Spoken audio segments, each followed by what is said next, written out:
And now, without further ado, I'd like you to introduce you to today's speaker, as a friend of mine from Romania, Dr. Anca Martin from Lucian Blaga University of Sibiu. Sibiu is a city in the center of Romania. And she's one of the relatively few Romanians that's taking Dracula seriously. So, Anca, thank you for coming. Welcome, and I'll hand over to you. Thank you, Duncan, for your incredibly generous presentation. I'm going to share my screen with you, just to make sure that I have everything in order. So a little bit about myself. I'm an assistant professor with the Faculty of Letters and Arts in Sibiu, and I have recently taken a more serious interest in Dracula, and I have also been part of the team that has managed to rediscover a very elusive Romanian translation of Dracula, one that was published in a glossy magazine in the 1920s. And that's quite a big thing, considering that for almost, let's say, a century, we've believed that the first translation of Dracula into Romanian was only achieved after the fall of the communist regime in 1990. So, as my host mentioned, my talk today explores how Romanians perceive Dracula. First and foremost, it's important to clarify that despite his strong association with Transylvania, neither the infamous vampire nor his creator, Bram Stoker, had any direct connection to Romania.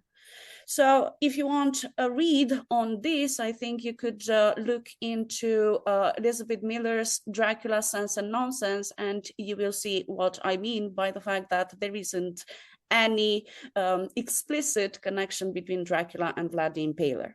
While scholars, documentaries, and films frequently link Dracula to Vlad the Impaler, there is no solid evidence that Stoker based his character on the Romanian voivode.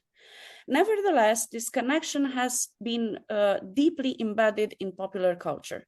Today, according to one study conducted on 254 respondents from the US, over 70% of them associate Romania with vampires and regard it as the home of Dracula. So next to Hagi and Comaneci, so sports figures, you've also got Romania being associated with Dracula.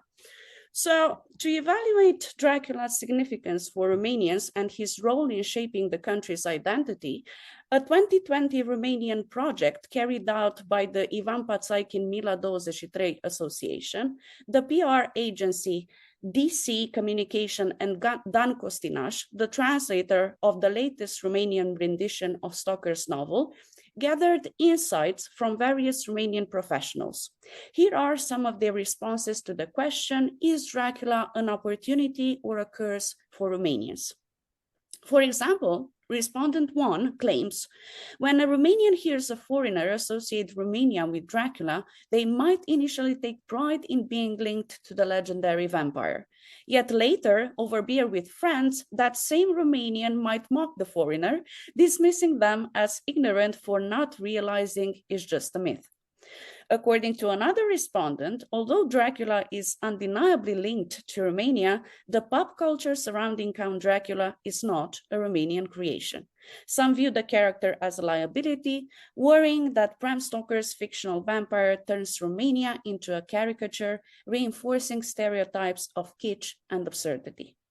And a third responder that I wanted to include in our talk today believes that between the two extremes, the savage, bloodthirsty vampire and the tormented soul yearning for an elusive je ne sais quoi embodied by blood, there's plenty of room for nuance, allowing us to explore the gray areas in between.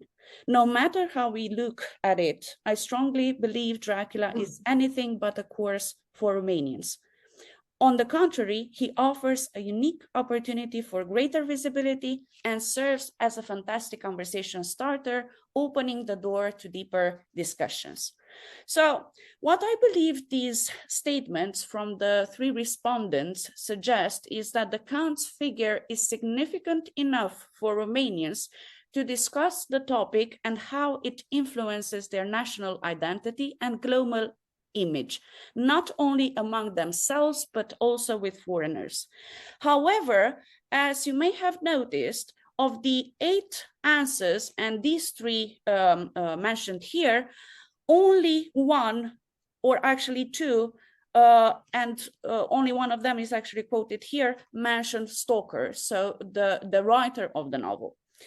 So one possible reason, one possible reason Dracula became a more prominent pop culture figure than his literary counterpart is the delayed translation of the novel into Romanian, with the first edition believed, as I mentioned previously, to have been published in 1990, nearly a century after the book's initial release. However, in 2022, after cross-referencing research from British geographer Duncan Light and Romanian historian Lucian Boia, who published articles on this topic in 2009 and 2005, I uncovered a lost interwar Romanian version of Dracula, which was serialized in a glossy magazine in 1928 and 1929. This rendition was released half a decade before the publication of the novel in Ireland, but it was still preceded by Dracula's first unauthorized cinema adaptation. Unlike F.W. Murnau's Nosferatu, released in 1922, which introduced the Romanian audience to Bram Stoker's Dracula, the interwar translation garnered neither critical attention nor public success. However, what the two have in common is that they set the tone for a tradition whereby the foreign novel and the imported pop culture products based on it emphasize Dracula's association with Romania. Specifically, and you can see this in this bottom image, Nosferatu, A Symphony of Horror, was advertised as a grandiose cinema adaptation in 6 acts of the fantasy novel Dracula, and the translation, whose advertisement you can see over here, was promoted as being based on the novel of a vampire by an English, not Irish author, Bram Stoker, whose plot is set in Romania. Conversely, the translation by Barbu Cioculescu and Ilana Versea, which is considered to have been the first Romanian translation of Dracula for over 30 years, was published in late November 1990. Its release nearly coincided with the 1-year anniversary of the December 1989 revolution, which marked the fall of Romania's communist regime. In this case, the publication was linked not to the release of a Dracula-related cultural product, but rather to a political event. To be precise, the timing of its publication serves as a metaphor for Romania's realignment or alignment with the West through the translation of the novel, and the final blow to the censorship which had allegedly interfered with the translation of Dracula since the 1970s. Dracula was in the works as a translation, writes Duncan Light in the 2009 article I mentioned previously, since the 1970s. And this is a statement taken from Constantin Giorescu, a Romanian history professor who toured the States in the 70s. However, this translation from the 70s has never seen the light of day, and we believe that this translation is actually the one that was published in 1990. During the December 1989 revolution, in protest against the communist president Nicolae Ceausescu, the demonstrators shouted, "Down with the vampire," alluding to the dictator's oppressive and exploitative policies. Almost exactly a year later, in democratic Romania, one of the most prominent publishing houses from the former regime released Cioculescu and Versea's translation, which you have pictured over here with the front cover, a novel about a vampire written in the West. However, unlike its interwar predecessor, it was reissued at least 6 times between 1990, the year of its original release, and 2018. With each re-release, the connection between Stoker's novel and cinema was reignited, often coinciding with the premieres of film adaptations of Dracula. One of these re-releases was on the market by July 1993, half a year after the premiere of Francis Ford Coppola's 1992 Bram Stoker's Dracula. Like the interword translation, its republication appears to have been triggered by the cinema industry, particularly by the controversy it garnered in Romania, as vividly captured by the press of the time. For instance, an anonymous article on the movie published in the daily Tineretul Liber, The Free Youth, opens with the following sentence: "The denigration of a people is done subtly, yet at the same time constantly and coherently." This piece was republished in at least one local newspaper, which shows that at least a part of the Romanian audience was reluctant to embrace the movie's explicit association between Vlad the Impaler, a respected Romanian voivode, and the anti-hero of Coppola's adaptation. Another article published in the daily România Liberă, Free Romania, writes that in the eve of Bram Stoker's Dracula's premiere in France, Princess Karaja, one of the last descendants of Vlad the Impaler, told us that in response to the blasphemy committed by Francis Ford Coppola, she launched an unforgiving campaign in the Western media, being interviewed on the historical inaccuracies in the movie Dracula by 28 major publications and several television stations, including French and Italian ones. Two highly prestigious and renowned French lawyers have already offered their services to open a lawsuit against the American director.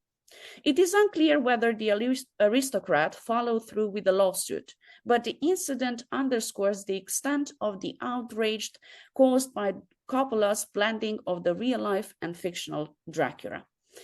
However, following the movie's box office successes, Dan Matei Agaton, the then Minister of Tourism, declared during a press conference, noted by the newspaper Evenimentul Zilei, the day's event: "As a Romanian, I regret that Dracula is among the few symbols of Romania in the West, but as a Minister of Tourism, I have to take advantage of it. To this end," continues Agaton, "a promotional campaign has been launched, which includes television reports, interviews, and other methods of influencing the Western audience."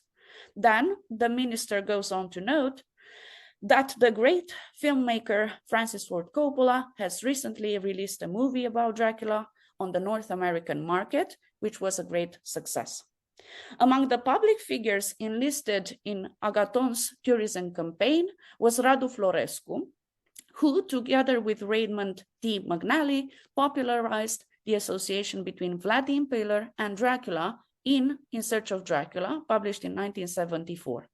Although this book was first translated into Romanian only in 1992, so after the fall of the communist regime, it was influential enough for the communist authorities to be unable to ignore it. Despite their hesitation to acknowledge the link between the real and fictional Dracula, they reluctantly organized a tour in Romania for American travelers who had read the book or watched the video documentary based on it. However, Agaton's plan to capitalize on Dracula's legacy would take a different turn in 2001 when the Minister of Tourism launched a project to build a Disneyland-style amusement park called Dracula Park. You can see here in this first image on the right, the former Minister of Tourism, Dan Matei Agaton, standing beside a billboard declaring Dracula Park will be built here. So keep this image in mind because you are going to see it in a different context in a few moments.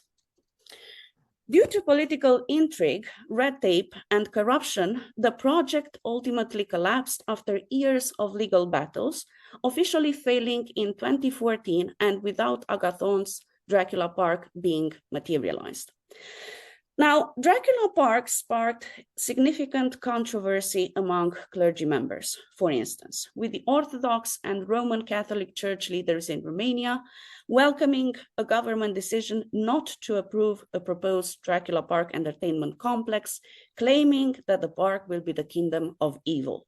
Other detractors of the project included the then Prince Charles, who wanted Sighișoara, the medieval town that was supposed to host the park, to remain a place idyllic, traditional as it once was. Despite its demise, the project refused, like Dracula himself, to stay buried, resurfacing in various forms over the years. In 2020, for instance, Lia Olguța Vasilescu, the incumbent mayor of Craiova, a city in southwestern Romania, announced plans to build a new Dracula park. Though the project has yet to launch, it promises to be, quote, a true magnet for tourists from all over the world, offering them not only the chance to enjoy state-of-the-art attractions, but also to learn who Vlad Țepeș, Vlad the Impaler, was beyond the legend. However, the project has attracted the attention of Romanian expats as well. For instance, in 2023, Romanian-born Swiss writer Dana Grigorcea published a novel titled Dracula Park, which Goodreads summarizes as follows. When a mutilated corpse is discovered in the family crypt of Prince Vlad the Impaler, known as Dracula, the mayor plans a vampire-themed amusement park. The book, a Gothic satire in lyrical prose, nominated for the German Book Prize, was received positively, with one reviewer describing it as both an entertaining read and a serious exploration of Romania's political, cultural, and literary landscape. Other projects inspired by the failed Dracula Park include an upcoming movie of the same name, directed by Radu Jude and expected to premiere this year. So you can see here a screenshot of the production company that will release Radu Jude's movie, Dracula Park. And you can see that the advertisement on the production company's website reproduces the same billboard saying that the Dracula Park will stand here. During a recent masterclass, Jude explained his motivation for engaging with this topic as follows. It's time that someone makes a Romanian Dracula movie because Hollywood has done it 1,000 times. I want the film to feel like an amusement park. Meanwhile, the third Romanian translation of Dracula, produced by Dan Costinaș, was published in 2020, exactly 30 years after the previous one. Beyond a single article, which once again mentions it in the context of another cinema product based on the novel, namely BBC's miniseries Dracula, which was released in 2020, I have found little to any discussion surrounding the translation and therefore the novel. The Romanian perception of Dracula, if I may conclude, was initially positive, with the country readily embracing cinematic portrayals of the character as a marketing tool. However, Bram Stoker's novel itself has not received significant mainstream or critical attention. While the Irish author is not unknown in Romania, his novel is often treated as secondary to its many screen adaptations.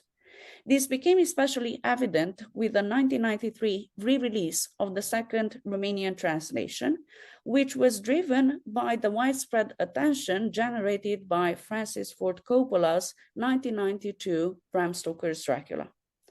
After 2000, marked by the failure of the Dracula Park project, Dracula has evolved into a localized simulacrum of Stoker's villain.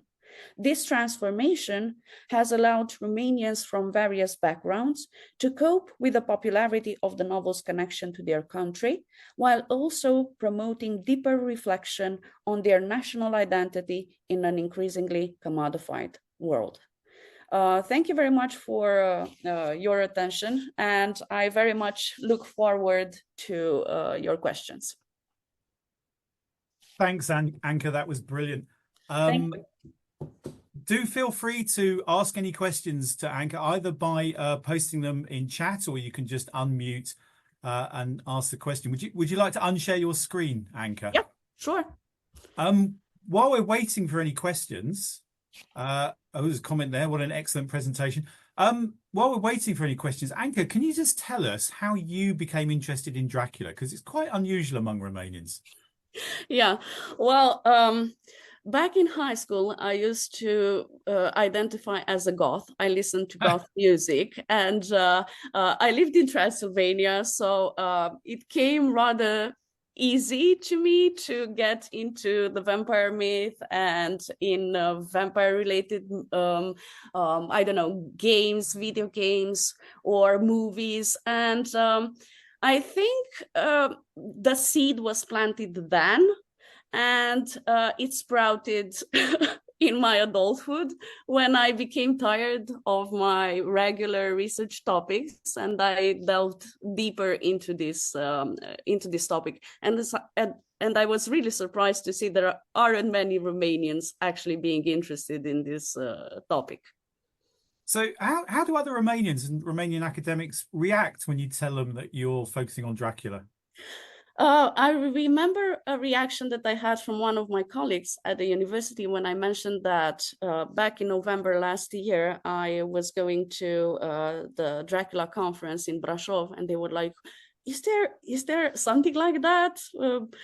So they were a bit cringed at the idea of people gathering and discussing Dracula scholarly without, I don't know, having any sort of kitsch props with Dracula Yes. rising from a grave or anything of the sort.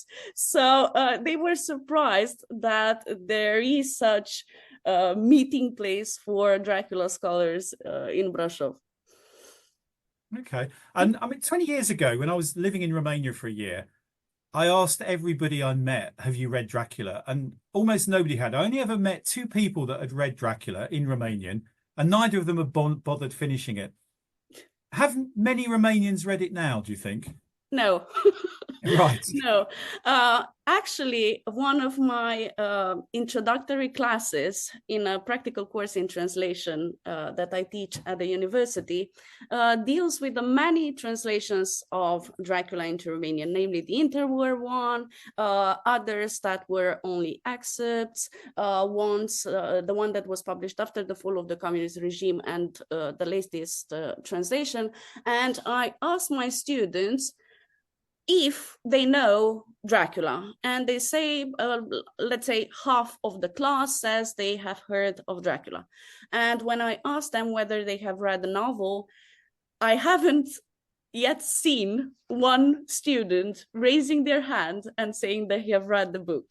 They've seen the movies, they've watched music videos referencing Dracula, but that's it. Okay. Thank you. There's a few questions in chat. Somebody asks, has the novel Dracula Park been translated into English? And I'd be interested in reading that as well. And somebody's responded yes. So that exists in English, does it? The Dracula Park, yes, it Novel, was yeah. published. Yeah, it was published into English, I think, last year. Yeah. Right. I shall buy it. Or 2 years ago, as a member replied in the comment section. Okay.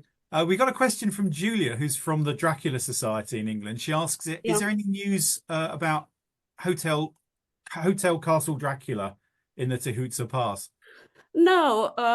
So based on my research for this talk, I've seen that there is this tendency to use Dracula-related attractions or plans to prepare Dracula-related attractions during the elections or surrounding the elections. And after that, there isn't any sort of news on these projects. For instance, on the mayor of Crayova's website, they are still bragging about building a new Dracula park, but there hasn't been any sort of progress on the project. And she promised it back in 2020. So right. I haven't heard anything about that. Matthew Cheeseman asks, is Dracula ever mentioned by Romanian comedians on television or in stand-up comedy? Is it something that Romanian comedians make fun of? I think they do.